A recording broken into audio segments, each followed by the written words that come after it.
Aquariuses are creating emotional boundaries for their leadership, their career, and their legacy. As I've said a million times before, you cannot have the age of Aquarius without Aquariuses. Aquariuses are creating the emotional boundaries right now for their future legacy, which really starts taking off like wildfire in your birthday this year when Pluto enters into your sign. It will dip back into Capricorn for a few months in the summer, but then it will be in Aquarius for 24 years. Okay. So it's now time to figure out what are your emotional comfort zones for the career, for future, and for leadership. Aquariuses are here to lead.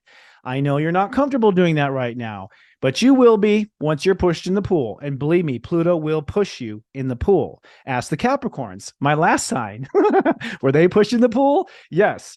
So define your emotional comfort zones for your career. What this is going to do is make your emotional security skyrocket. You're going to feel so much more grounded, so much more comfortable in your own skin, so much more well refreshed inside your soul because you set some limits on what you will do and won't do, whether it's dishes or whatever, charity, whatever that happens to be.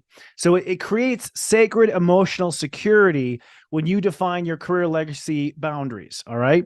Now, what this does is this changes the fate of what you will manifest. So I think Aquariuses are about to be detoured on another manifestation plan. We haven't seen the magic Aquas have for the earth yet. We haven't seen it. That's what the pre-dawn of the age of Aquarius is. This is the dawn of the age, by the way. The age is still about 100 years away.